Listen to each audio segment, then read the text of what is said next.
रुद्राक्ष को अपने सामने देख आर्या का डर से बुरा हाल था। वह वहां से भागने लगती है तो रुद्राक्ष उसका हाथ पकड़कर अपनी तरफ खींच लेता है। बहुत भाग चुकी स्वीट हार्ट, अब वापस कैद में आने का समय आ चुका है। ज्यादा स्ट्रेस आर्या से सहन नहीं होता और वह बेहोश हो जाती है। रुद्राक्ष उसे बाहों में उठाकर स्टेज से नीचे उतरकर बाहर की तरफ जाने लगता है। विक्रांत आगे आकर उन्हें रोकने की कोशिश करते हैं तो एक बॉडीगार्ड उन्हें रोककर बोलता है, रुक जाइए प्रिंसिपल, वरना आपके और आपके स्कूल के लिए अच्छा नहीं होगा। विक्रांत, आप मुझे नहीं, मिस्टर आर.एस. को रोकिए। आखिर कर क्या रहे हैं? वो कैसे किसी औरत को जबरदस्ती अपने साथ लेकर नहीं जा सकते? बॉडीगार्ड, वो औरत कोई अनजान नहीं बल्कि मिसेज आर्या रितिका सिंघानिया है। बॉस और उनका झगड़ा हो गया था और वह चुपचाप उन्हें छोड़कर चली आई थी। तब से ही बॉस उन्हें ढूंढ रहे थे। उसकी बातें बाकी टीचर्स को भी सुनाई दे रही थी।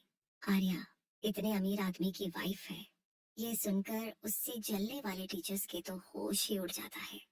उन्हें डर था कि कहीं अब उनकी नौकरी ना चली जाए।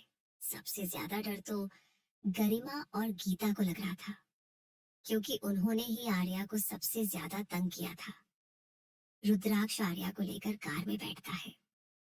हॉस्पिटल चलो, वो कसकर आर्या को अपने गले से लगा लेता है। बीच बीच में वो कभी उसके गाल तो कभी उसके बालों को चूम रहा था। तभी उसका ध्यान आर्या के उभरे पेट पर जाता है, जो देख उसका दिल धड़कने लगता है। तो अपना हाथ उसके पेट पर रखता है तो उसे अजीब सा एहसास होता है। वो जल्दी से उसके पेट से हाथ हटा लेता है। कुछ देर में वो हॉस्पिटल पहुंच जाते हैं। रुद्राक्ष आर्या को गोद में उठाकर अंदर भागता है। तभी डॉक्टर विक्रांत की नजर उन पर जाती है।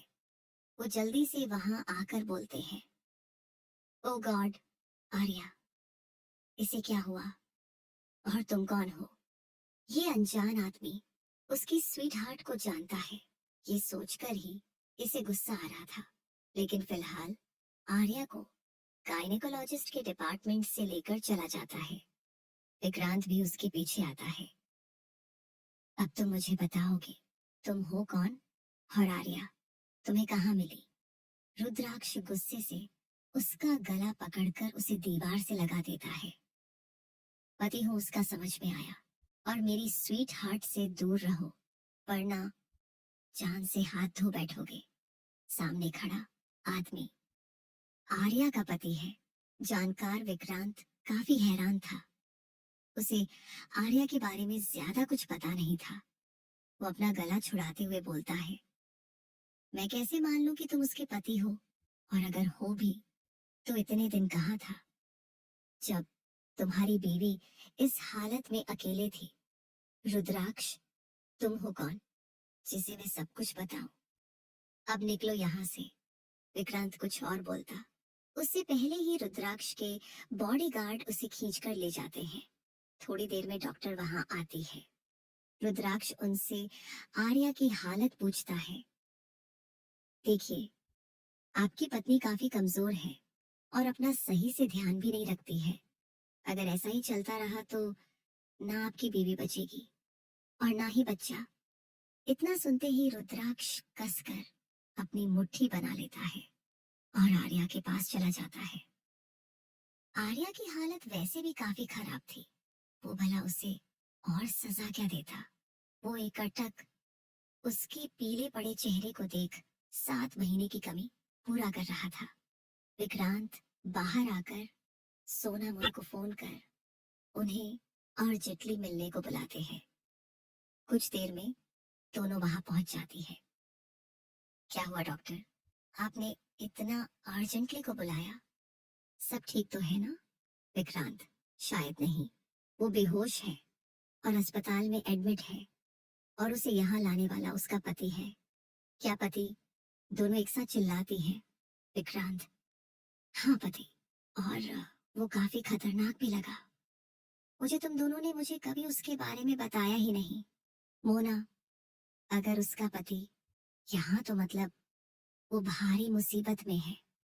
विक्रांत, कैसी मुसीबत? सोना, उसका पति बहुत बड़ा सनकी है। आर्या ने बताया था कि उसके पति ने उसे बहुत टॉर्चर किया था और उसके बच्चे को भी मारने की कोशिश की थी, क्योंकि उसे लगता था कि बच्चा आने के बाद आर्या उस पर ध्यान नहीं देगी। वो उससे बचकर ही भागी थी जब हमें घायल मिली, पर हम उसे यहाँ ले आए। मोना, हमें आर्या और उसके बच्चे को बचाना ही होगा। चलो आर्या के पास चलते हैं। तीनों अंदर जाते हैं। आर्या को अब वीआईपी वार्ड में शिफ्ट कर दिया गया था। चारों ओर बस बॉडीगार्ड ही खड़े थे। रुद्राक्ष कमरे में आर्या के बगल में बैठा था। तभी आर्या की उंगलियां हिलती है और वो धीरे से आंखें खोलती है। उसे लगा था शायद उसने बुरा सपना देखा है, लेकिन तभी उसकी नजर रुद्राक्ष की सख्त आंखों से टकराती है। एक बार फिर वो जोर जोर से सांसें लेने लगती है। रुद्राक्ष, अभी तो मैंने कुछ किया भी नहीं स्वीटहार्ट, और तुम्हारी हालत खराब हो गई। चलो जल्दी से उठ जाओ, हमें घर भी जाना है।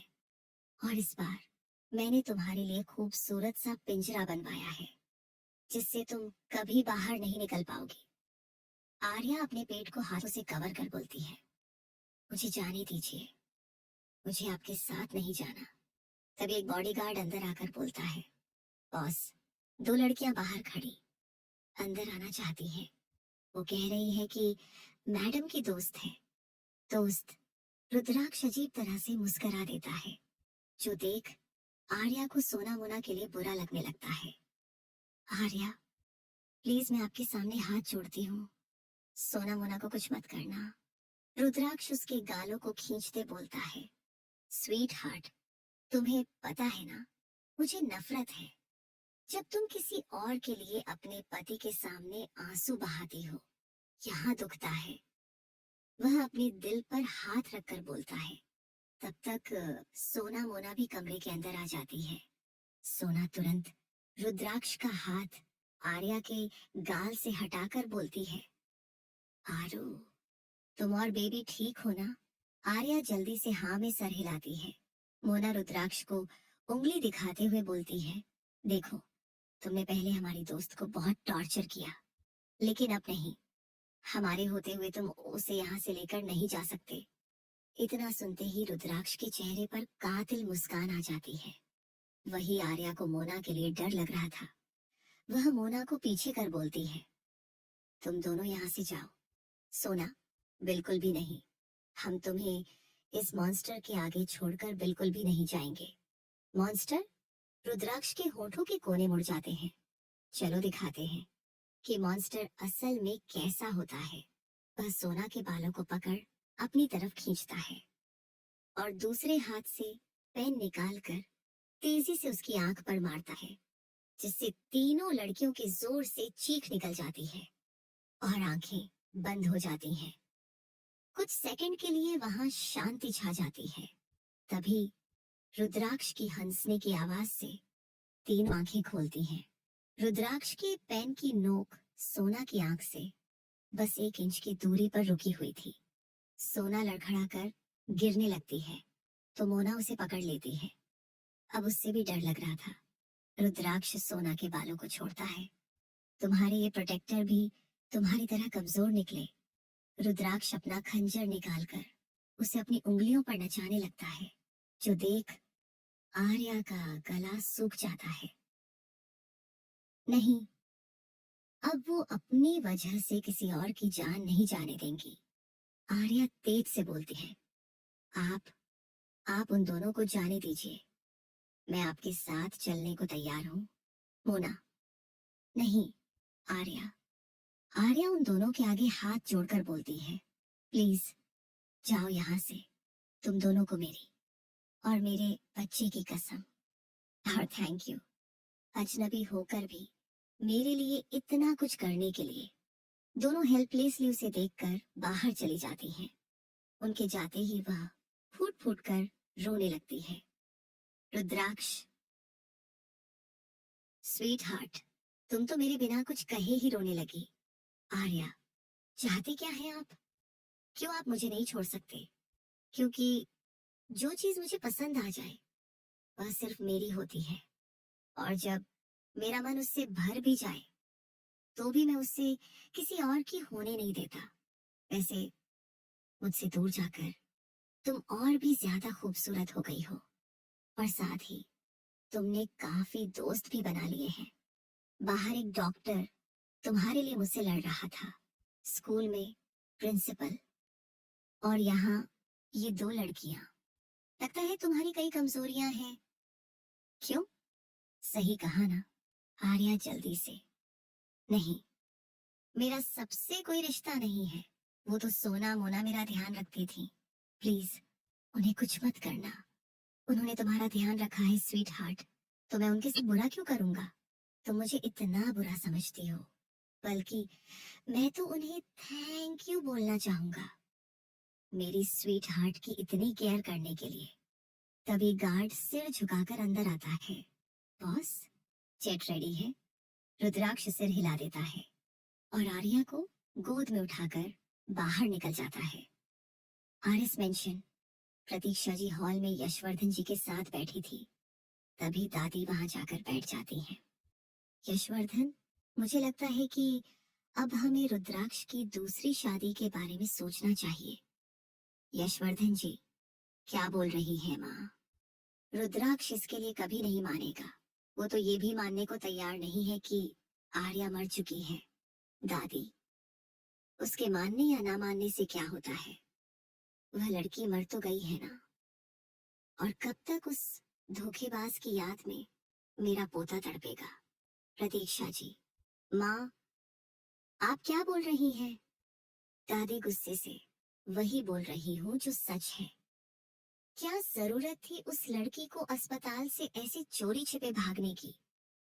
अगर उसने ऐसा किया तो इसका मतलब यही है कि वो इन सब से दूर जाना चाहती थी। मैं और कुछ नहीं जानती। मेरी नजर में एक लड़की है जो हमारे स्टैंडर्ड को मैच करती है और हमारे परिवार को संभाल कर रखेगी। तुम दोनों रुद्र से उसके बारे में बात करना। प्रतीक्षा जी, लेकिन लड़की कौन है? दादी एक तस्वीर आगे करती है। तभी उनकी नजर अदिति पर जाती है, जो किचन की दीवार के पास खड़ी होकर उनकी सभी बातें सुन रही थी। दादी वो फोटो अपनी साड़ी में छिपाकर, हमारी अदिति, वो रुद्राक्ष के लिए एकदम परफेक्ट है, और हम सब उसे बचपन से जानते हैं। बहुत प्यारी बच्ची है वो। ये सुनकर प्रतीक्षा जी और यशवर्धन जी एक दूसरे को देखते हैं। उन्हें आदिति से कोई दिक्कत नहीं थी, लेकिन वह इस घर की बहू बनने के लिए सही नहीं थी। प्रतीक्षा जी, माँ, हम पहले रुद्र से बात करते हैं। दोनों वहां से चले जाते हैं तो आदिति मुस्कुराते हुए दादी के पास आ जाती है। दादी, मैं बहुत खुश हूँ जो तुम मेरी पोता बहू बनने जा रही हो। अदिति, क्या सच में? दादी हाँ में सिर हिलाती है। अदिति जबरदस्ती उनसे वो फोटो छीन लेती है जो वो पहले प्रतीक्षा जी को देने वाली थी। तो आप ये तस्वीर क्यों उन्हें देने वाली थी? दादी इधर उधर देखने लगती है। अदिति धीमी मगर गुस्से भरी आवाज में, ज्यादा चालाकी दिखाने की जरूरत नहीं है, समझिए आप, वरना आपका सारा कच्चा चिट्ठा खोलकर रख दूंगी। मेरे पास आपके कई वीडियो हैं जिनमें आप आर्या को मारने की बात कर रही थी। दादी गुस्से से, मेरे साथ धोखा करके तुमने अच्छा नहीं किया। अगर मैं फंसी तो तुम्हें भी नहीं छोड़ूंगी। बता दूं रुद्राक्ष को कि 8 महीने पहले तुमने ही आर्या को मारने की कोशिश की थी, पहले घर पर और फिर हॉस्पिटल में। जिस वजह से आर्या भागी थी, रुद्राक्ष मार देगा तुम्हें। आदिति हंसते हुए, अगर मुझे मरने का डर होता तो क्या मैं आपके पागल पोते के लिए दीवानी होती? उसने मेरी जितनी बेइज्जती की है, उसके बाद भी मैं इससे प्यार करूं, इतनी भी पागल नहीं हूं। बस एक बार मेरी शादी उससे हो जाए, फिर उसे भी मार दूंगी और फिर सारी प्रॉपर्टी मेरी। दादी उसे मन ही मन मुस्कुराते देख गुस्से से वहां से चली जाती है। वही कुछ घंटों बाद आर्या रुद्राक्ष के पर्सनल विला में थी। घर को देखते ही आर्या को उसकी बुरी यादें सताने लगती हैं। एक बार फिर वो इस शैतान के चंगुल में फंस चुकी थी और इस बार शायद बाहर निकलने के सारे रास्ते बंद हो चुके थे। रुद्राक्ष आर्या को घर लेकर आता है। याद है स्वीट हार्ट, इस घर में हमने कितने प्यार भरे पल बिताए हैं। प्यार भरे पल। आर्या फीका मुस्कुरा देती है और आगे बढ़ने लगती है। तभी उसका पैर किसी चीज में फंसता है। वो नीचे गिरने वाली थी कि तभी रुद्राक्ष उसे पकड़ लेता है और चिंता करते हुए बोलता है, तुम ठीक हो ना? दर्द देकर पूछते हैं, मैं ठीक हूँ या नहीं? वैसे भी आपको मेरे दर्द, मेरी तकलीफ से क्या फर्क पड़ता है? वैसे भी भागने की सजा कैसे देने वाले हैं आप? आर्या कहती है। रुद्राक्ष कुछ देर उसे देखते रहता है। तभी अंदर कुछ डॉक्टर और नर्स अंदर आते हैं, जिन्हें देख आर्या डर जाती है। क्या ये डॉक्टर आपने मेरे बच्चे को मारने के लिए बुलाए हैं, जिसे आपने 8 महीने पहले करने की कोशिश की थी? आप ये क्या बोल रही हैं मैडम? बॉस ने तो आपको देखभाल के लिए नर्स और हमें स्पेशली बुलाया है और एक रूम को लेबर रूम में कन्वर्ट किया है ताकि आपको कोई तकलीफ ना हो। डॉक्टर जवाब देता है। ये सुनकर आर्या को जरा भी भरोसा नहीं होता। नर्स आगे आकर कहती है, मैम आप हमारे साथ चलिए, हमें आपका चेकअप करना है। आर्या उनके साथ चली जाती है। रुद्राक्ष हॉल में ही टहलने लगता है। करीबन 20 मिनट बाद गार्ड आकर बोलता है, बॉस आपकी फैमिली आई है, इन्हें कैसे पता चला मैं यहाँ हूँ? रुद्राक्ष अपनी पलकें खुजाने लगता है। तब तक प्रतीक्षा जी, यशवर्धन जी, दादी और अदिति, त्रिशा अंदर आ जाते हैं। रुद्राक्ष, तुम इतनी जल्दी वापस आ गए और मेरा फोन क्यों नहीं उठा रहे थे? प्रतीक्षा जी पूछती है। बिजी था। वैसे आप सब यहाँ? रुद्राक्ष कहता है, दादी रुद्र, तुम्हारे मॉम डैड को तुमसे कुछ जरूरी बात करनी थी। रुद्राक्ष काउच पर बैठ जाता है तो बाकी सभी उसे घेर कर बैठ जाते हैं। आदिति उसे देखकर मंद मंद मुस्कुरा रही थी। प्रतीक्षा जी यशवर्धन जी को इशारा करती हैं। रुद्र, वो हम बोल रहे थे कि रुद्राक्ष की सख्त नजरें महसूस करके उनके शब्द गले में ही अटक जाते हैं। वो प्रतीक्षा जी को इशारा करते हैं तो वो मासूम सा चेहरा बना लेती हैं। तभी दादी राजेश्वरी उन्हें गुस्से से देखती है तो वो बोलती है, रुद्र देखो, हमें पता है कि तुम आर्या से बहुत प्यार करते थे, लेकिन अब जब वो नहीं रही तो तुम्हें। तभी डॉक्टर वहां आ जाते हैं और सबकी नजर उन पर चली जाती है। प्रतीक्षा जी, ये डॉक्टर यहाँ क्या कर रहे हैं? रुद्र, तुम ठीक तो हो ना? मिस्टर सिंघानिया बिल्कुल ठीक है मैडम, हम तो मिसेज सिंघानिया का चेकअप करने आए थे। डॉक्टर बोलता है। मिसेज सिंघानिया? इतना सुनते ही सब झटके से खड़े हो जाते हैं। आदिति को तो चक्कर आने लगते हैं। मिसेज सिंघानिया यानी आर्या? क्या क्या वो जिंदा है? क्या वो लौट आई? नहीं, ये नहीं हो सकता। उसके किए कराए पर ऐसे पानी नहीं फिर सकता। उसने अपनी जान जोखिम में डालकर आर्या को खत्म करने की कोशिश की थी, लेकिन वो बच गई। न उसके भेजे गुंडे उसे मार पाए और न ही वो बस हादसा। यही सारी बातें उसके और दादी के दिमाग में चल रही थी। दोनों एक दूसरे की तरफ देखती हैं। प्रतीक्षा जी, मिसेज सिंघानिया, क्या हो रहा है? रुद्राक्ष, तुम कुछ बताओगे? तभी डॉक्टर आगे आकर अल्ट्रासाउंड रिपोर्ट रुद्राक्ष को देती है और एक जगह इशारा कर बोलती है, यह आपका बच्चा है मिस्टर सिंघानिया, जो कि पूरी तरह हेल्दी है, लेकिन हमें लगता है आपकी वाइफ का ऑपरेशन ही करना होगा। उनके केस में नॉर्मल डिलीवरी काफी रिस्की है। रुद्राक्ष का ध्यान एकटक उस छोटे से पॉइंट पर था। उसका बच्चा, जो अब पूरा रूप ले चुका था। रुद्राक्ष के हाथ आज पहली बार कांप रहे थे। वो अपना हाथ पेट पर रखता है। डॉक्टर क्या बोल रही थी उसे सुनाई नहीं दे रहा था। तभी प्रतीक्षा जी रोते हुए रुद्राक्ष के कंधे पर हाथ रखकर बोलती है, क्या तुमने आर्या को ढूंढ लिया? क्या वह सच में जिंदा थी? रुद्राक्ष, मैंने कहा था ना माँ, वह जिंदा है। और ये देखिए, मेरा बच्चा।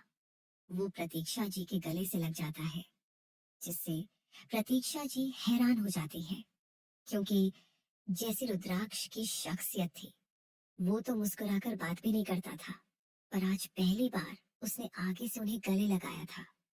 वो भी उसे गले लगा लेती है। मैं तुम्हारे लिए बहुत खुश हूँ। वैसे आर्या है कहाँ? डॉक्टर, वह आ ही रही होंगी। रुद्राक्ष डॉक्टर, आप ऑपरेशन की तैयारी कीजिए।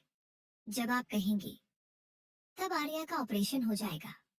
बस इतना याद रखिएगा, अगर मेरी वाइफ को कुछ हुआ तो आप भी जिंदा नहीं बचेंगी।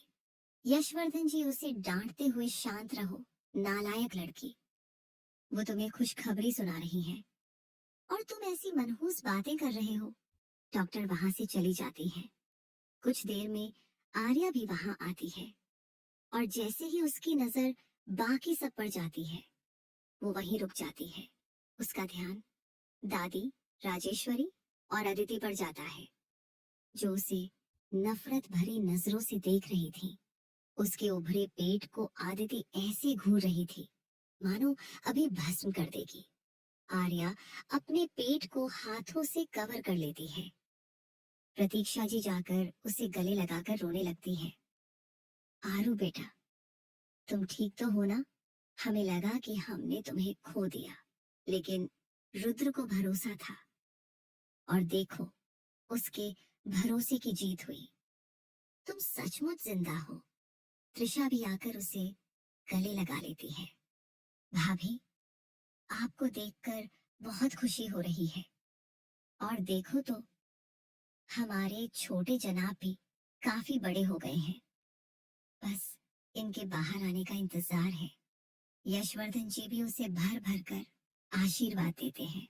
सबका प्यार देख आर्या मुस्कुरा देती है। राजेश्वरी गुस्से से, तुम सब इतना खुश क्यों हो रहे हो? भूलो मत, ये भागी थी। पूछो जरा, कहाँ थी इतने महीनों से? सब आर्या को देखने लगते हैं। वहीं आर्या को कोई जवाब देते नहीं बनता। रुद्राक्ष, वो कहीं नहीं भागी थी। यशवर्धन जी क्या, रुद्राक्ष वो कहीं नहीं गई थी। वो सब मेरी राइवल्स की चाल थी। उन्होंने मुझे ब्लैकमेल करने के लिए मेरी पत्नी का किडनैप किया था, लेकिन आर्या उनसे बच निकली। कुछ महीनों तक वो खुद बहुत कमजोर थी और छुपी हुई थी, ताकि वो लोग उसे और बच्चे को नुकसान न पहुंचाए। आदिति, अगर ऐसा था तो उसने तुम्हें कांटेक्ट क्यों नहीं किया? रुद्राक्ष गुस्से से उसे घूरता है और फिर बोलता है, उसने ही मुझे कॉल किया था और मैं वहां इसलिए ही गया था क्योंकि आर्या वहीं थी। आर्या उसकी बनाई कहानी सुन हैरानी से उसे देखने लगती है। यशवर्धन जी, तभी मैं कहूँ, तुम इतने छोटे से स्कूल में खुद क्यों गए?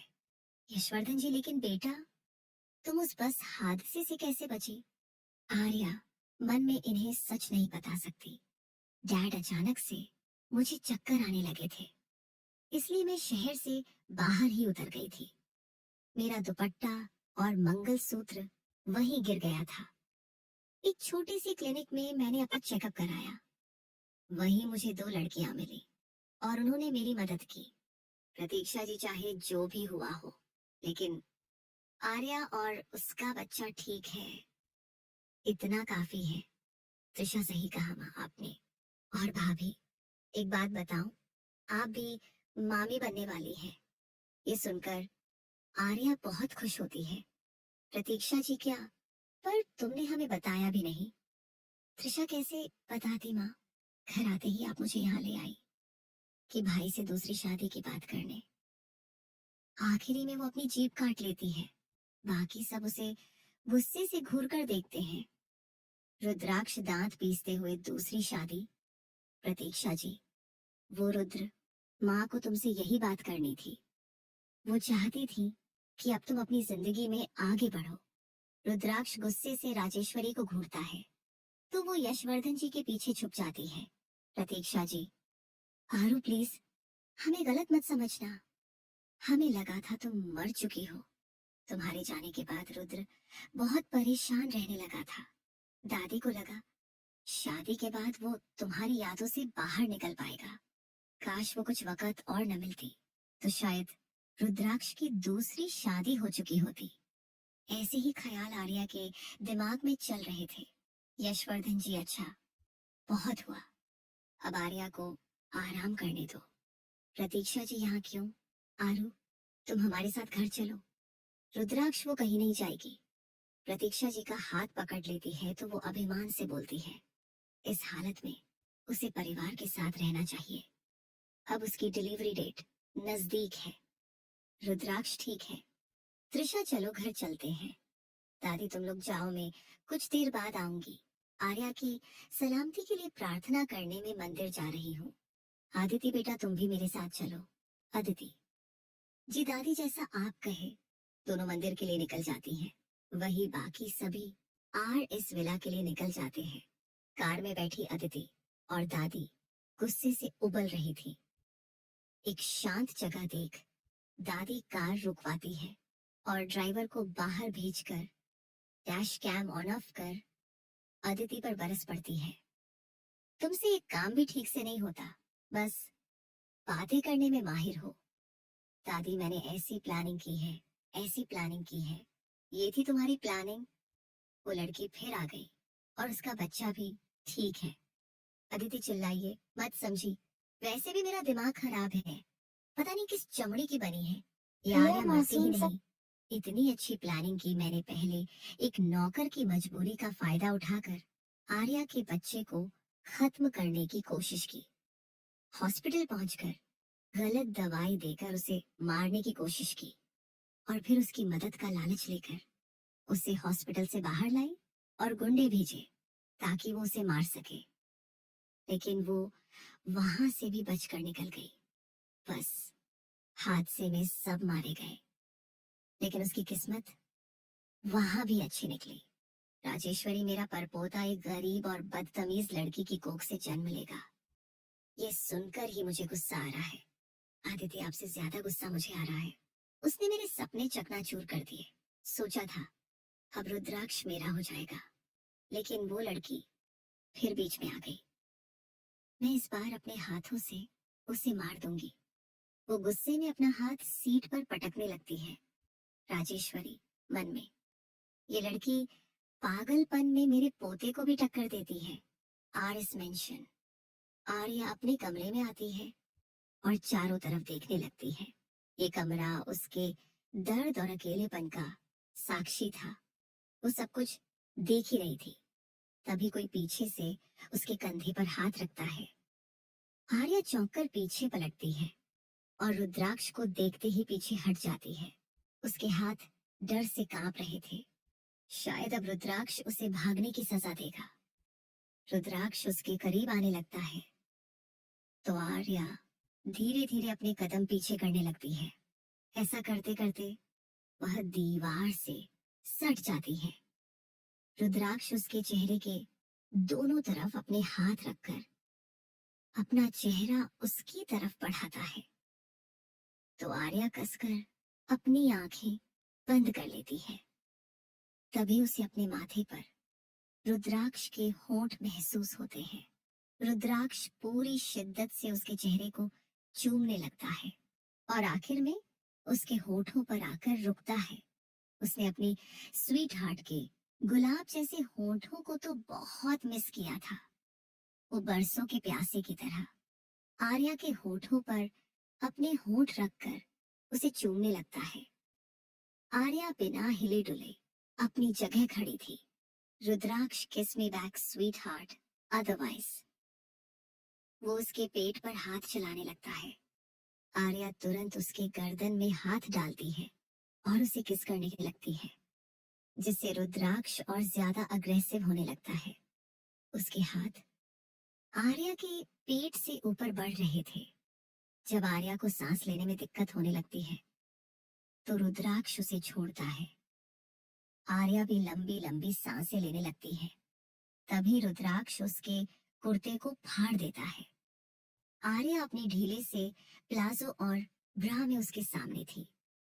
वो जल्दी से खुद को हाथों से कवर करने की कोशिश करती है। उसकी आंखों में आंसू आ जाते हैं।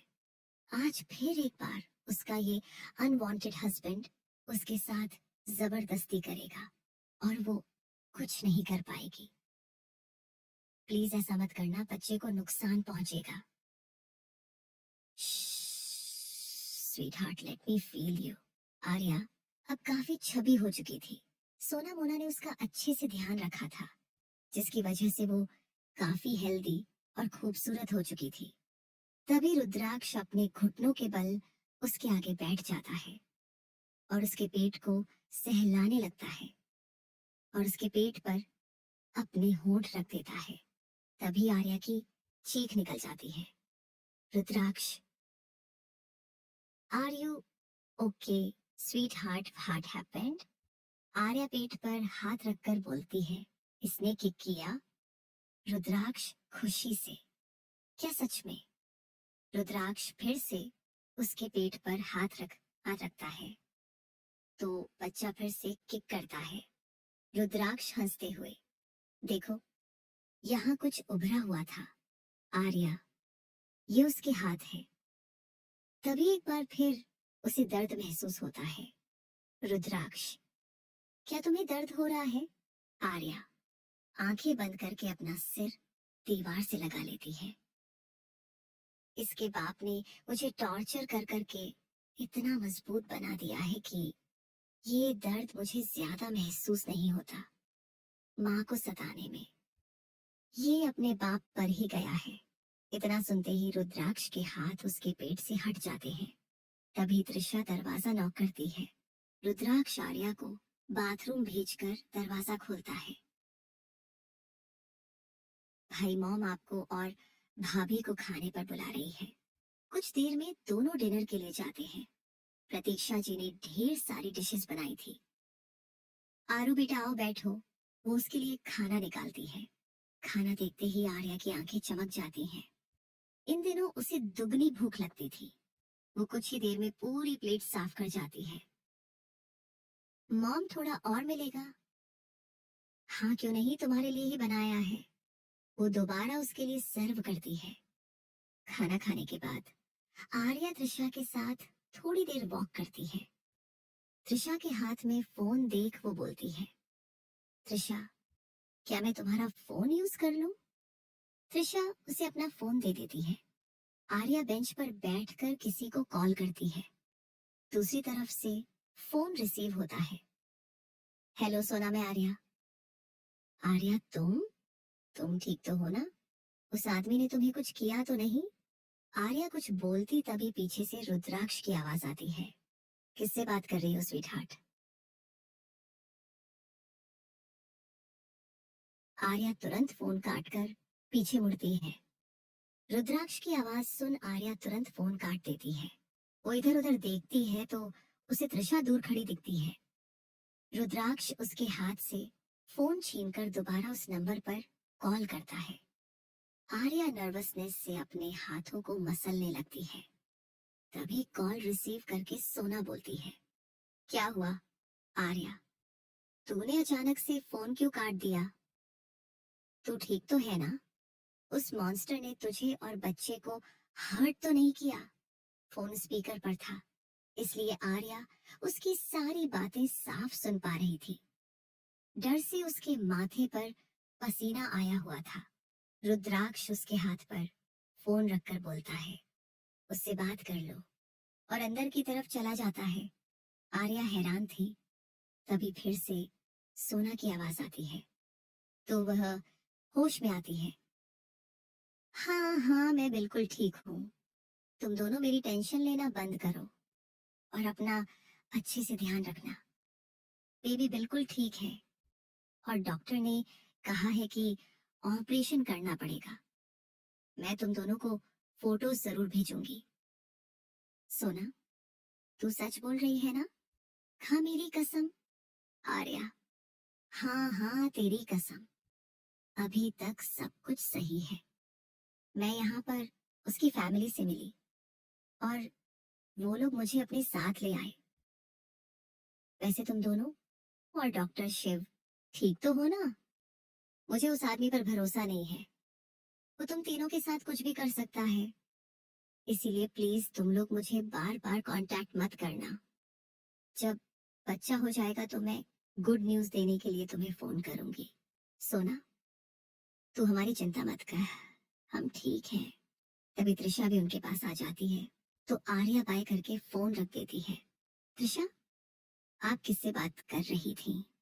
आर्या, मेरी दोस्त है। मैंने बताया था ना, 2 लड़कियों ने मेरी जान बचाई। मैं उनसे बात कर रही थी। वैसे तुम्हारी प्रेगनेंसी को कितना समय हुआ है? त्रिशा, अभी तो 2 महीने ही हुए हैं। कुछ दिनों में मैं भी आपकी जैसी हो जाऊंगी। आर्या हंसने लगती है। त्रिशा, अच्छा हुआ आप वापस आ गई भाभी। भाई आपको ढूंढने के लिए पागल हो गए थे। हम सबने सोचा कि आप मर चुकी हैं, लेकिन उन्हें विश्वास था कि आप जिंदा हैं। उन्होंने आपकी खोज करना बंद नहीं की, बल्कि ना जाने कितने लोगों को जॉब से निकाल दिया, क्योंकि वो आपको ढूंढ नहीं पा रहे थे। लेकिन अब आप मिल गई है ना, तो सब कुछ ठीक है और आप एकदम सही समय पर मिली हैं। वरना वो आदिति मेरी भाभी बनने के फुल मूड ऑन में थी।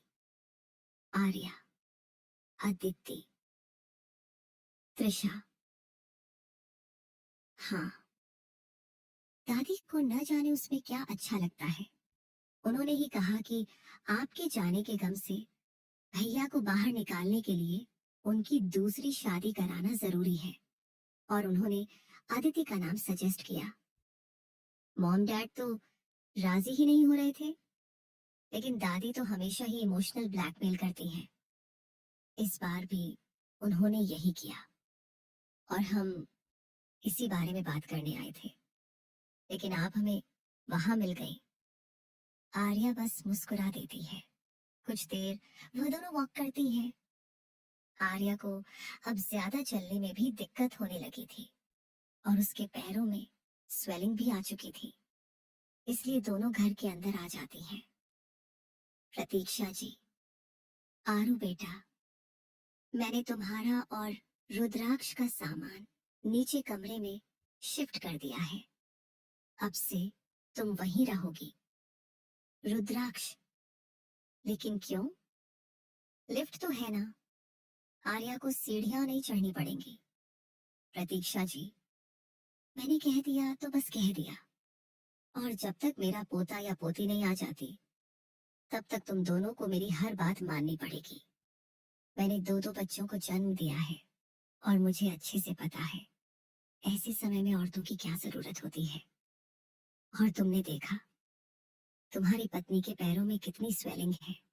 जाओ और थोड़ा पति धर्म निभाओ। आर्या मन में, इस आदमी से पैर दबाने की उम्मीद नहीं, गला दबाने की उम्मीद कर सकती हूँ मैं। वो अपने कमरे की तरफ बढ़ जाती है।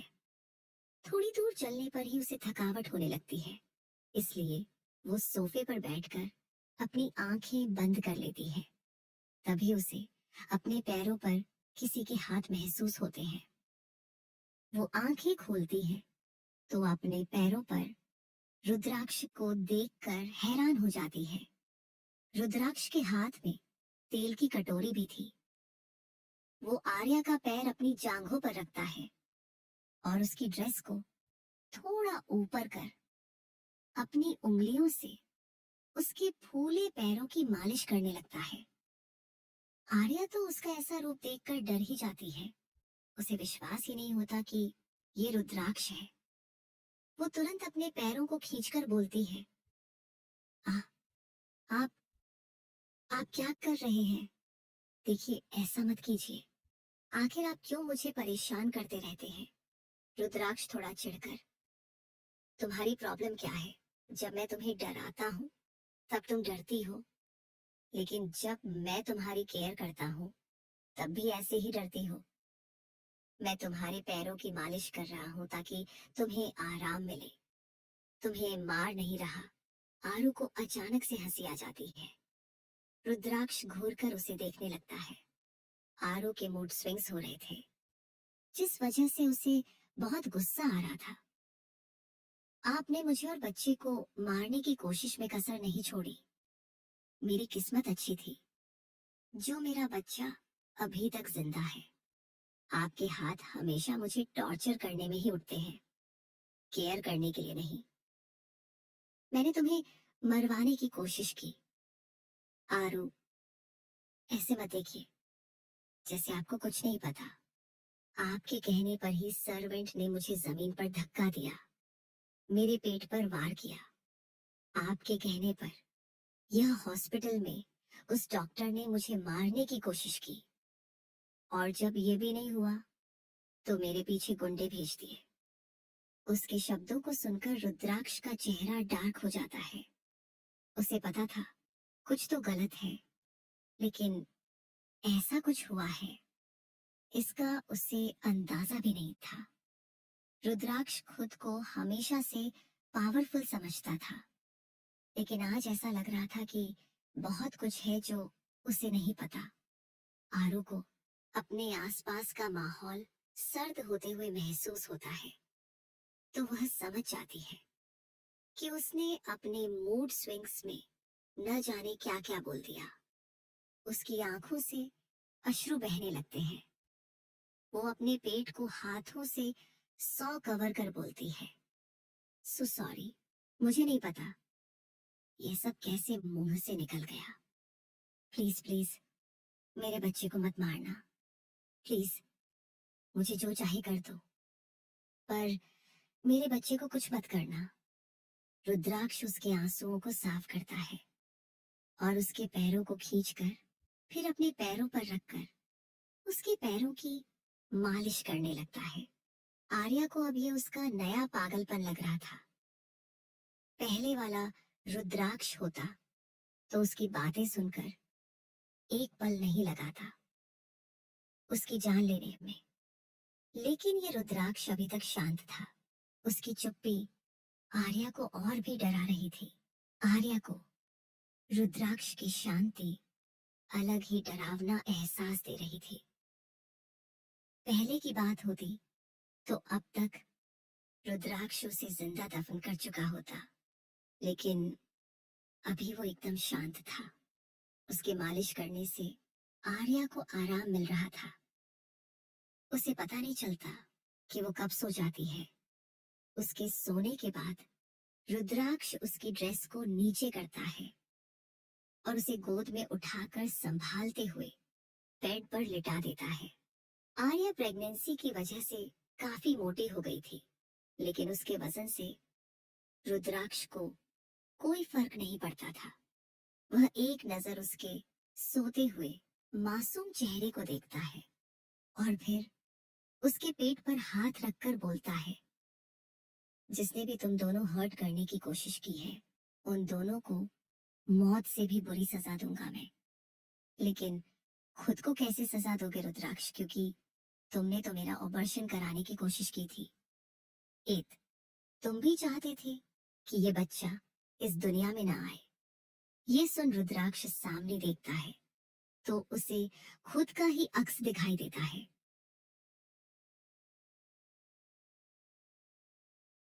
कौन हो तुम? तुम्हारी अंतरात्मा, बताओ। जिन लोगों ने तुम्हारे बीवी बच्चों को नुकसान पहुंचाने की कोशिश की, तुम उन्हें मौत दोगे, लेकिन तुमने तो हजारों बार आर्या को चोट पहुंचाई है और अपने बच्चे को भी मारने की कोशिश की। सबसे पहले तो तुम्हें खुद को मौत देनी चाहिए। रुद्राक्ष आर्या को देखता है जो उसके हाथ लगाने पर नींद में भी घबरा जाती थी। फिर वो सामने देखता है तो वहां कोई नहीं था। तभी उस बच्चे की किक महसूस होती है। वह तुरंत आर्या को देखता है जिसके चेहरे पर सोते हुए भी दर्द झलक रहा था। वो तुरंत बोलता है, शांत बच्चे, तुम्हारी माँ अभी सो रही है और उसे तंग करने का हक सिर्फ मेरा है। समझ में आई बात? इस बार पेट में कोई हलचल नहीं होती। Good boy. वो आर्या के बगल में लेट जाता है।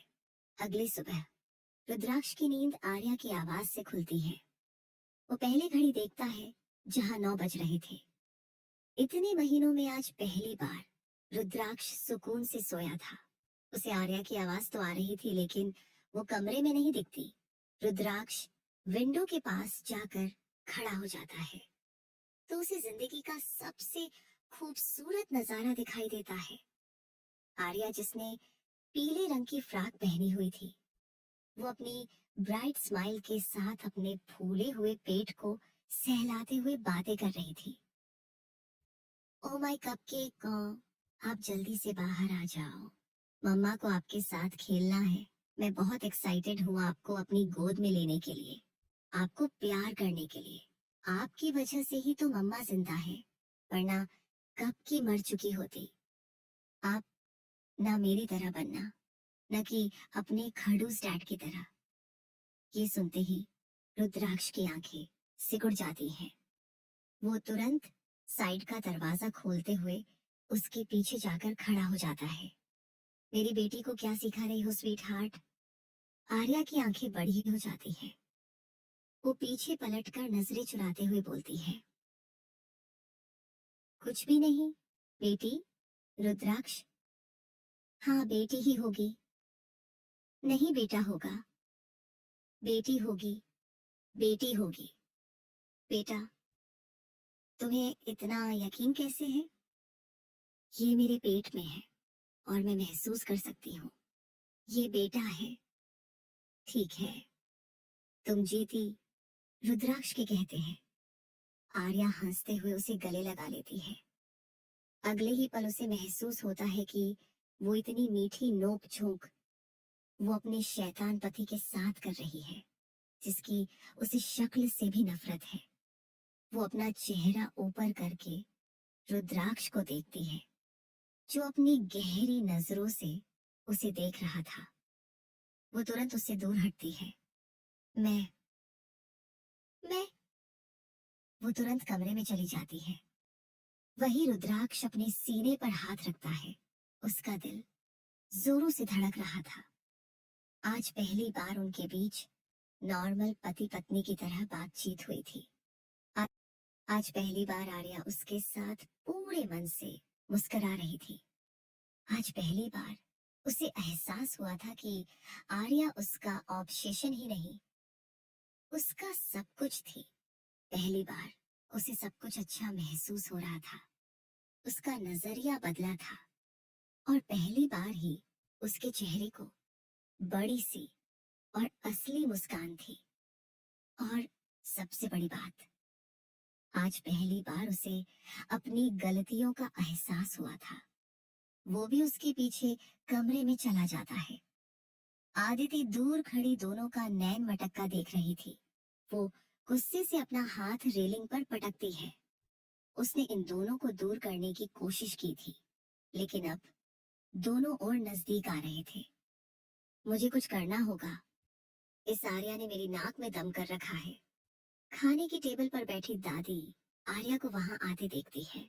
प्रतीक्षा, आरो बेटा, रात में अच्छे से नींद तो आई ना? आर्या जी माँ, देखो मैंने तुम्हारे लिए पोहा बनाया है। आर्या तुरंत कुर्सी पर बैठ जाती है। एक बाइट खाते ही उसे उबकाई आने लगती है। वो तुरंत बाथरूम की तरफ भाग जाती है। रुद्राक्ष वहां आ रहा था। ये देख परेशान होकर उसके पीछे भागता है। आर्या वॉश बेसिन में उल्टियां कर रही थी। रुद्राक्ष उसके बालों को पीछे करता है और उसकी पीठ सहलाते हुए बोलता है, तुम्हें क्या हुआ? कहीं तुमने कुछ उल्टा सीधा तो नहीं खाया? आर्या बोलने की हालत में नहीं थी। तभी पीछे से प्रतीक्षा भी आ जाती है। मॉम, उसने क्या खाया? और आज का खाना किसने बनाया? उसे मेरी आंखों के सामने लाओ। मैं जान ले लूंगा उसकी। अगर उसकी वजह से मेरी बीवी और बच्चे को कुछ हुआ तो। प्रतीक्षा, शांत रुद्र, प्रेगनेंसी में ये नॉर्मल है। कई बार खाना देखकर भी उल्टी आती है। रुद्राक्ष लेकिन कल वो बहुत अच्छे से खा रही थी, तो आज कैसे उल्टी आई? प्रतीक्षा, ऐसा ही होता है। तुम आज पहली बार देख रहे हो। बीते महीनों में उसने ना जाने कैसे सब सहा होगा।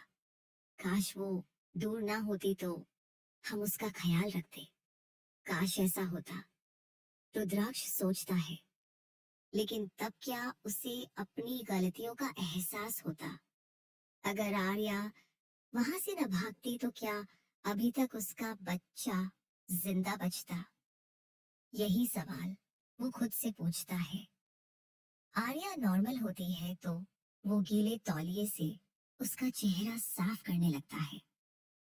उसका इतना केयरिंग बिहेवियर आर्या की मन में शंका पैदा करता था कि कहीं रुद्राक्ष के दिमाग में कोई नई प्लानिंग तो नहीं चल रही, क्योंकि आज तक रुद्राक्ष ने सिर्फ उसे चोट ही पहुंचाई थी।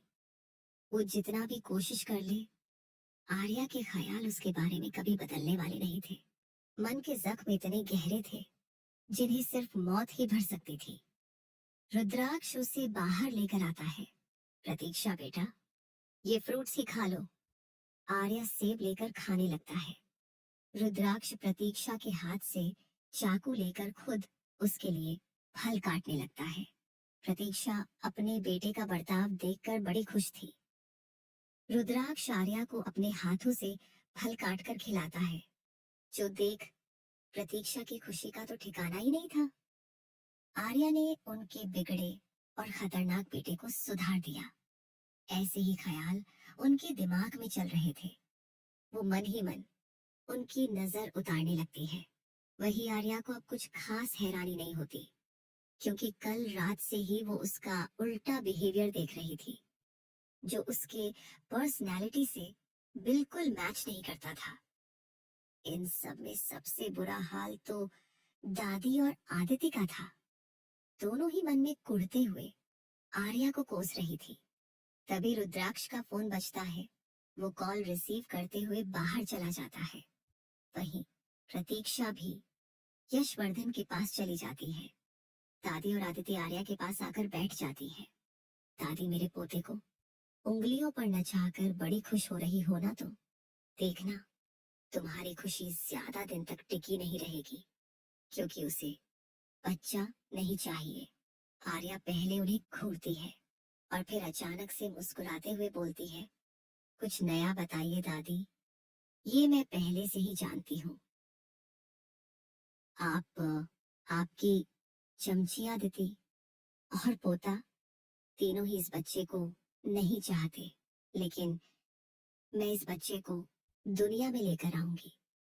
और अगर आप अपनी सलामती चाहती हैं तो यहाँ से चली जाइए, वरना आपकी सारी बातें आपके पोते को बता दूंगी। वो मेरे साथ कैसा भी हो, लेकिन आपको उसने मुझे हर्ट करने का हक नहीं दिया। मुझे नुकसान पहुंचाने की सजा आप एक बार भुगत चुकी हैं। वो दादी की कलाई की तरफ इशारा करती है। दादी गुस्से से तिलमिला जाती है। आदिति, जितना उड़ना है उड़ ले, लेकिन मुंह के बल ही गिरेगी। जब यहाँ से चली गई थी तो वापस क्यों आई? लगता है तुम उसे राक्षस के प्यार में पड़ गई, जिसने तुम्हें ना जाने कितना टॉर्चर किया था। आर्या, मैं उनसे कभी प्यार नहीं कर सकती, समझ में आई बात?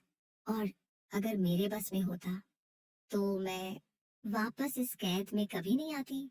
वो मेरे साथ क्या क्या कर सकता है, ये मैं अच्छे से जानती हूँ आदिति। तुम्हें मुझे कुछ बताने की जरूरत नहीं है। आदिति और दादी गुस्से से वहां से चली जाती हैं। आर्या अपने पेट पर हाथ रखकर सोचती है, तुम तीनों में से कोई मुझे और मेरे बच्चे को नहीं चाहता। तुम दोनों बस मुझे भड़काना चाहती हो, ताकि मैं तुम्हारी बातों में आकर कुछ गलत करूं और रुद्राक्ष अपने पुराने रूप में वापस आए।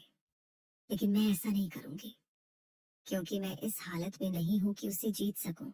बस एक बार मेरा बच्चा सही सलामत मेरे हाथों में आ जाए, उसके बाद मौका देखते ही मैं यहाँ से निकल जाऊंगी। बस तब तक मुझे खुद को और बच्चे को सुरक्षित रखना है। 8 महीने पूरे हो चुके हैं, बस कुछ दिनों की ही बात है, फिर मेरा बच्चा मेरे साथ होगा। तब तक प्रतीक्षा वहां आ जाती है और रुद्राक्ष भी अपना कॉल खत्म करके उसके पास आता है। तुमने अभी तक सारे फल खत्म नहीं किए स्वीट हार्ट, या तुम चाहती हो कि मैं अपने हाथों से तुम्हें खिलाऊं? आर्या जल्दी से फ्रूट्स की प्लेट हाथों में उठा लेती है और धीरे धीरे फल खाने लगती है। रुद्राक्ष डॉक्टर का कॉल था। उन्होंने कहा है कि 1 हफ्ते के बाद हम तुम्हारा ऑपरेशन कर सकते हैं। तुम्हारी नॉर्मल डिलीवरी काफी रिस्की है, बस 1 हफ्ता और फिर उसका बच्चा उसके हाथ में होगा। इतना सुनते ही आर्या खुशी से उछल पड़ती है। क्या सच में? लेकिन ऑपरेशन का सोचते ही उसे घबराहट होने लगती है। प्रतीक्षा, घबराओ मत बेटा, तुम्हें तो खुश होना चाहिए, तुम माँ बनने जा रही हो। पता है माँ बनने का सफर दर्दनाक होता है, लेकिन वो सारा दर्द अपने हाथों में बच्चे को लेते खत्म हो जाता है। रुद्राक्ष ऑफिस चला जाता है। प्रतीक्षा उसे प्रेगनेंसी से जुड़े बातें बताने लगती है। रात का वक्त, आर्या डिनर करके अपने बेड पर लेटी हुई थी। वो एक नजर घड़ी पर मारती है, जहां 10:30 बज रहे थे। 2 दिन तो ऐसे फिक्र जता रहे थे जैसे न जाने मुझसे और बच्चे से न जाने कितना प्यार हो, और आज सुबह से गायब है ये मॉन्स्टर। चलो अच्छा है, मैं आराम से बिना फिक्र के सो पाऊंगी। वो आंखें बंद करके लेट जाती है। आज उसे अपने पेट में कुछ ज्यादा ही दर्द महसूस हो रहा था। दूसरी तरफ रुद्राक्ष अपने पर्सनल विला के सेक्रेट रूम में था, जिसके बारे में आर्या को वहां रहते हुए पता नहीं चला था। उसके सामने 6 लोग बहुत बुरी तरह घायल होकर रस्सियों के सहारे ऊपर लटक रहे थे और उनके नीचे आग जल रही थी, जिसकी गर्मी वो अपने पैरों पर महसूस कर रहे थे। पीछे खड़ा व्योम अपने माथे पर आया पसीना पोंछते हुए सोचता है, न जाने बॉस को लोगों को टॉर्चर करने के लिए खतरनाक आइडिया कहाँ से आते हैं। लेकिन उसे उन लोगों पर जरा भी दया नहीं आ रही थी, क्योंकि उन्होंने उसके बॉस की सबसे कीमती चीज, उसकी पत्नी को दूर करने की कोशिश की थी। कल जब आर्या ने रुद्राक्ष पर इल्जाम लगाया था, तभी रुद्राक्ष समझ गया था कि कुछ गड़बड़ है जो वो देख नहीं पाया। उसने लगभग सारे शहर के सीसीटीवी कैमरे, यहाँ तक कि रोड पर बने घरों के भी कैमरे चेक किए थे, ताकि उसे उन लोगों का कुछ निशान मिले जिन्होंने आर्या को मारने की कोशिश की थी। और अब वो सब उसके सामने थे। सबसे आगे उनके घर का ही नौकर था, जिसने आर्या को धक्का दिया था और उसके बच्चे को नुकसान पहुंचाने की कोशिश की थी। रुद्राक्ष उंगली से नीचे इशारा करता है तो एक आदमी पास में रखा हुआ बटन दबा देता है, जिससे वह नौकर नीचे आने लगता है। उसके पैर आग में जाने लगते हैं और वह जोर जोर से चीखने चिल्लाने लगता है, जो सुनकर बाकी के 5 लटके लटके ही कांपने लगते हैं। रुद्राक्ष उंगली ऊपर करता है तो एक बार फिर गार्ड नौकर को ऊपर खींच लेता है। उसके पैर बहुत बुरी तरह जल चुके थे और वह अभी भी जलन से चिल्ला चला रहा था, मुझे मुझे माफ कर दीजिए बॉस, मुझे जाने दीजिए, घर पर मेरे बच्चे हैं, अगर मुझे कुछ हो गया तो उनका क्या होगा। गार्ड नौकर को उतारकर जमीन पर फेंक देता है। रुद्राक्ष उसके जले पैरों को अपने पैरों से कुचलने लगता है। खुद की बीवी बच्चों की फिक्र है, और मेरे बच्चे का क्या, जिन्हें तूने पैदा होने से पहले ही मारने की कोशिश की थी।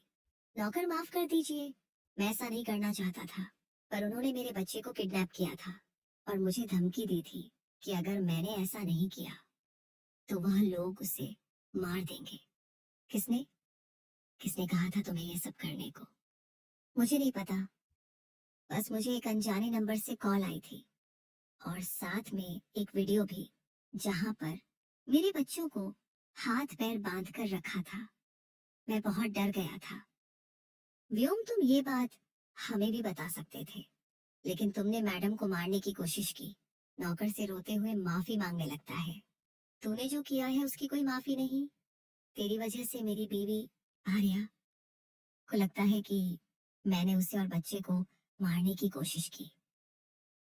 नौकर हाथ जोड़ते हुए बोलता है, ये सब मुझे उसी आदमी ने करने को कहा था। रुद्राक्ष उसे खड़ा करता है और उसके सीने पर जोर से लात मारता है, जिससे वो पीछे आग में जाकर गिर जाता है।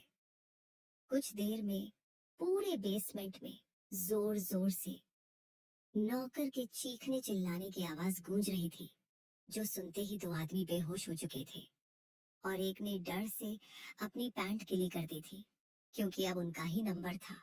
रुद्राक्ष एक बार फिर अपनी उंगली नीचे करता है तो गार्ड उन आदमियों को नीचे कर देता है और उनके पैर आग में चलने लगते हैं।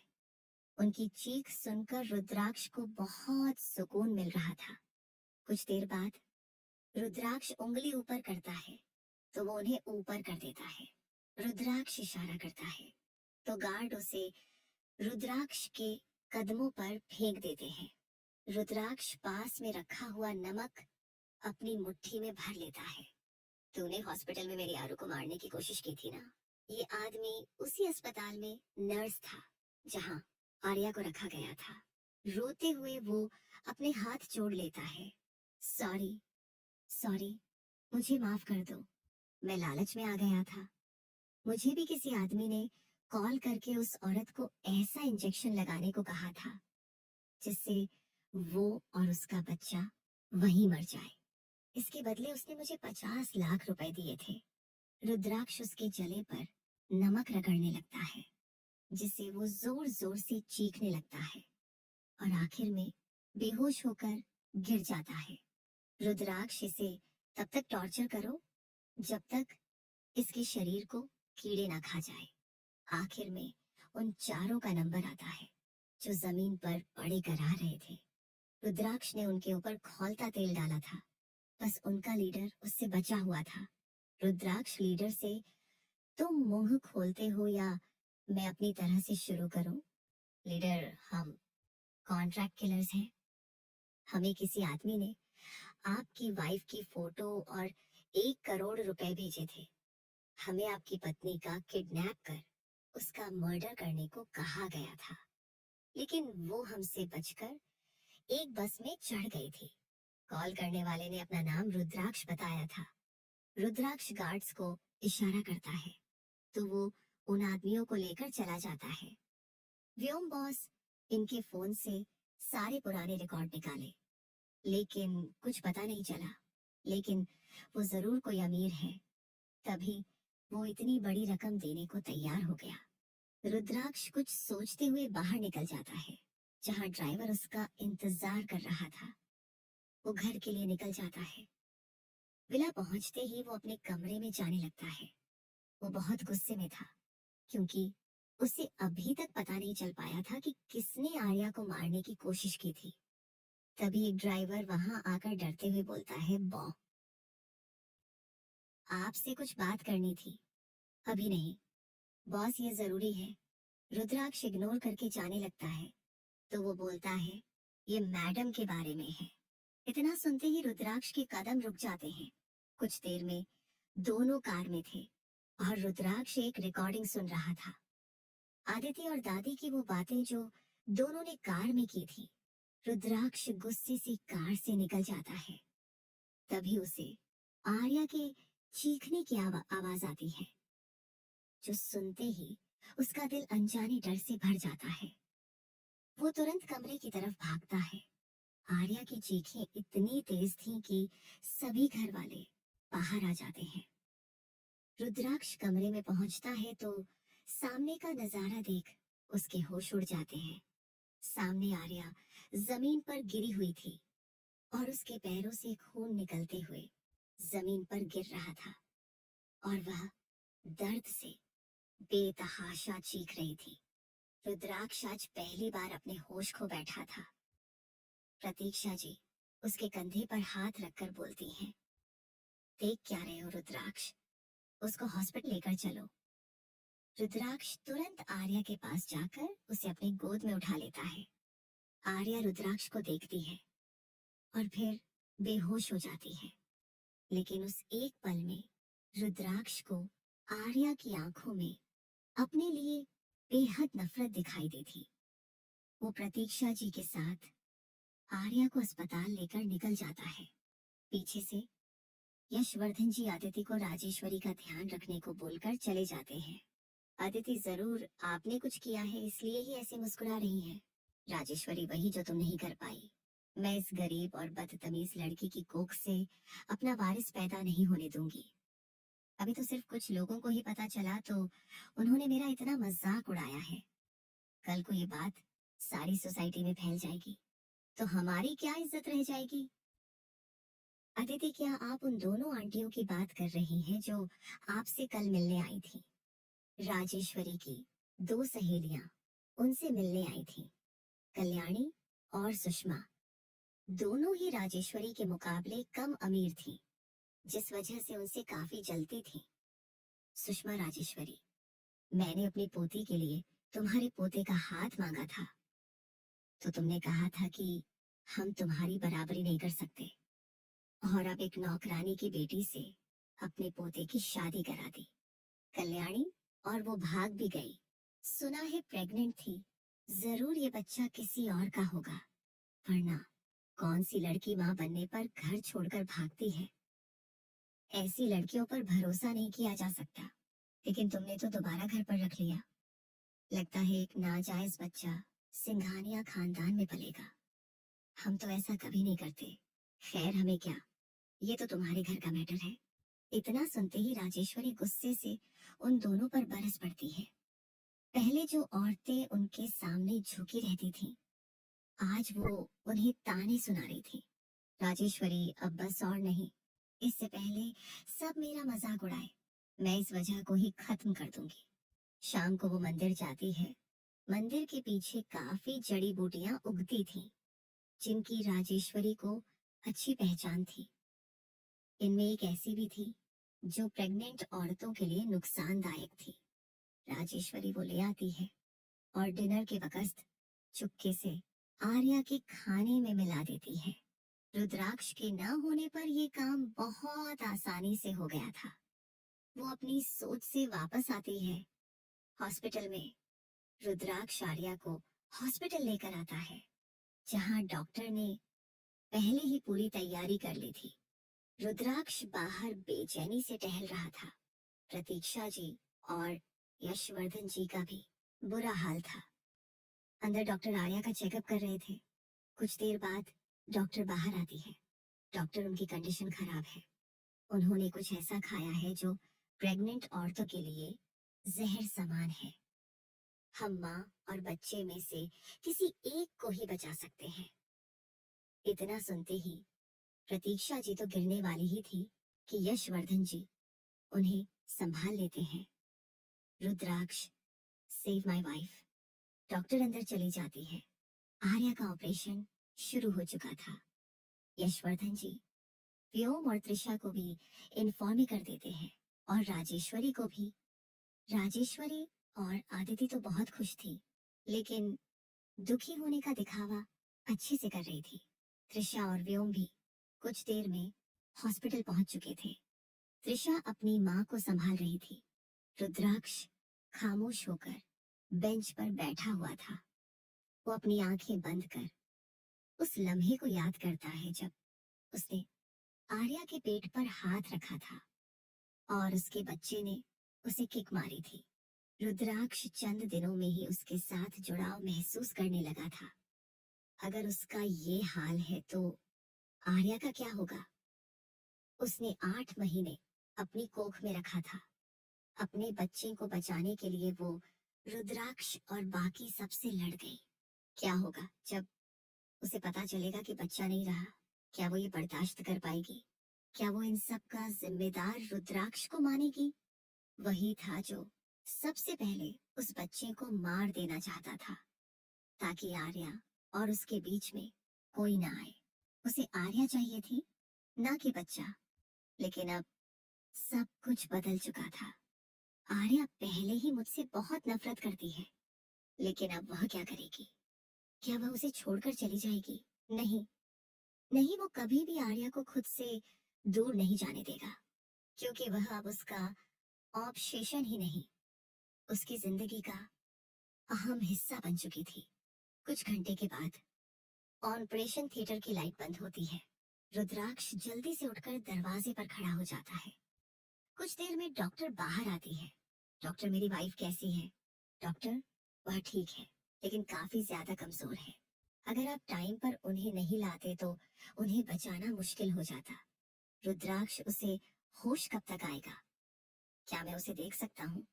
डॉक्टर, 24 घंटे के बाद ही अब उन्हें होश आएगा। 2 घंटे के बाद हम उन्हें प्राइवेट वार्ड में शिफ्ट कर देंगे, तब आप उनसे मिल सकते हैं। रुद्राक्ष दरवाजे में बने छोटे से ग्लास विंडो से कमरे के अंदर देखता है, जहां आर्या और ऑक्सीजन मास्क लगाए लेटी हुई थी।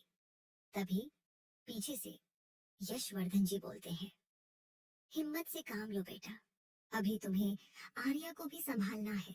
प्रतीक्षा जी और त्रिशा का रो रो कर बुरा हाल हो चुका था, तो रुद्राक्ष उन्हें जबरन विधान के साथ घर भेज देता है। बस यशवर्धन जी उसके साथ थे। यशवर्धन जी, डॉक्टर ने कहा कि उसका मिसकैरेज कुछ गलत खाने से हुआ है, लेकिन खाने में तो वही बनता है जो डॉक्टर ने बताया था, और आर्या कल ये वही खा रही थी। तो क्या किसी ने जानबूझकर ऐसा किया? पर किसने? कुछ सोचते हुए रुद्राक्ष की आंखें गुस्से से लाल हो जाती हैं। मैं जानता हूँ वो कौन है। आखिरकार रुद्राक्ष को अपने प्यार का एहसास हुआ, लेकिन अब शायद देर हो चुकी है। रुद्राक्ष, कुछ देर में पता चल जाएगा, तब तक आप इस बारे में किसी से बात मत करिएगा। करीबन 1 घंटे के बाद आर्या को दूसरे वार्ड में शिफ्ट कर दिया जाता है। वो उसके पास जाकर बैठ जाता है और उसका हाथ पकड़कर चूम लेता है। मैंने तुम्हारे साथ इतना गलत किया है जिसकी मैं माफी भी मांग लूं तो कोई फायदा नहीं। जानता हूं तुम मुझसे नफरत करती हो, लेकिन फिर भी तुम्हें मुझसे दूर जाने की परमिशन नहीं है। मैं सब ठीक कर दूंगा, उन सबको खत्म कर दूंगा जिसने हमारे बच्चे को हमसे दूर किया। वो उसके माथे पर अपने ठंडे होंठ रख देता है। सुबह हो चुकी थी। रुद्राक्ष और यशवर्धन जी को छोड़कर बाकी सब घर पर थे। प्रतीक्षा जी, यशवर्धन जी बात कर फोन काटती है। त्रिशा, मॉम डैड ने क्या बोला? भाभी को होश आया क्या? प्रतीक्षा जी नामे सिर हिला देती है। बेचारी बच्ची, कितना कुछ सहा है उसने। मैं तो ये सोचकर घबरा रही हूँ कि जब वो होश में आएगी और पता चलेगा कि उसका बच्चा नहीं रहा, तो उसे कैसे संभालेगी। इतना बड़ा सदमा बर्दाश्त करने के लिए वह अभी काफी कमजोर है, लेकिन मरी तो नहीं। आदिति के मुंह से अचानक निकलता है और सब उसे गुस्से से घूरने लगते हैं। त्रिशा, गुस्से से? क्या बकवास कर रही हो? आदिति मासूम सा चेहरा बनाकर, मेरा कहने का मतलब है कि अच्छा हुआ आर्य ठीक है, बच्चा तो बाद में भी आ सकता है ना। राजेश्वरी, हाँ सही बात है। दोनों ही मन गुस्से से उबल रही थी। बच्चा मर गया, लेकिन आर्या, जो उनकी सबसे बड़ी परेशानी थी, वो अभी तक जिंदा थी। न जाने किस मिट्टी की बनी है आर्या, मरती ही नहीं। ऐसे ही ख्याल दोनों के दिमाग में आ रहे थे। सर्वेंट उनके लिए कॉफी लेकर आते हैं। राजेश्वरी, मुझे नहीं पीनी कॉफी। जब से आर्या की खबर सुनी है, तब से भूख प्यास और नींद सब मर चुकी है। मुझसे कुछ नहीं खाया जाएगा। वो अपने पल्लू में मुंह छुपाए रोने लगती है, तो त्रिशा उन्हें संभालने लगती है। आदिति मन में, ये क्यों नहीं कहती बुढ़िया की खुशी के मारे नींद ही नहीं आई, और सुबह सुबह ही 4 सैंडविच ठूसे हैं। कुछ घंटे के बाद रुद्राक्ष यशवर्धन जी के साथ घर आता है। मन ही मन वो गुस्से से उबल रहा था। प्रतीक्षा जी तुरंत उसके पास जाकर उसे गले लगा लेती है। वो अपने बेटे के दिल के हाल अच्छे से जानती थी। ज्यादा टेंशन मत लो बेटा, सब ठीक है। आर्या ठीक है, बच्चे तो बाद में भी आ जाएंगे ना। खुद को संभालो, क्योंकि तुम्हें आर्या को भी संभालना है। रुद्राक्ष बिना कुछ कहे उनसे दूर चला जाता है। उसकी नजरें प्रतीक्षा जी के पीछे सोफे पर बैठे राजेश्वरी और अदिति पर जमी हुई थी। वो आगे बढ़ जाता है। अदिति इमोशनल होते हुए आर्या के बारे में सुनकर बहुत बुरा लगा। बेचारी कितनी खुश थी अपने बच्चे के लिए, और देखो क्या हो गया। राजेश्वरी सही कहा, ये खबर सुनकर तो मेरी जान निकली जा रही थी। बेचारा बच्चा दुनिया में आने से पहले चला गया।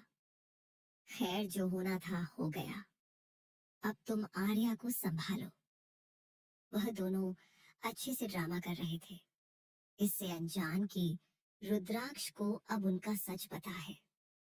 रुद्राक्ष उन्हें देख जोर जोर से हंसने लगता है, जो देख सब हैरान हो जाते हैं।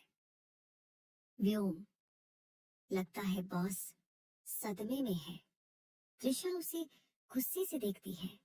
तभी एक तेज आवाज पूरे हॉल में गूंज उठती है और राजेश्वरी अपने गाल पर हाथ रखकर जमीन में गिर जाती है। उनके नकली दांत बाहर आ चुके थे और पूरा गाल लाल हो चुका था। रुद्राक्ष के एक थप्पड़ से ही उन्हें तारे नजर आने लगे थे। वही बाकी सब हैरानी से अपने मुंह पर हाथ रखकर अपनी जगह से पीछे हो जाते हैं, खासकर अदिति। कुछ देर पूरे हॉल में सन्नाटा छाया रहता है। राजेश्वरी के आंसू निकलने लगते हैं। ये बहुत अनएक्सपेक्टेड था। सभी नौकर भी ये नजारा देख रहे थे। अदिति दादी को उठाने के लिए आगे बढ़ती है और अगले ही पल वह भी राजेश्वरी के बगल में अपने गाल पर हाथ रखकर जमीन पर थी। उसे अपना जबड़ा टूटता महसूस हो रहा था और उसकी आंखों में आंसू आ चुके थे।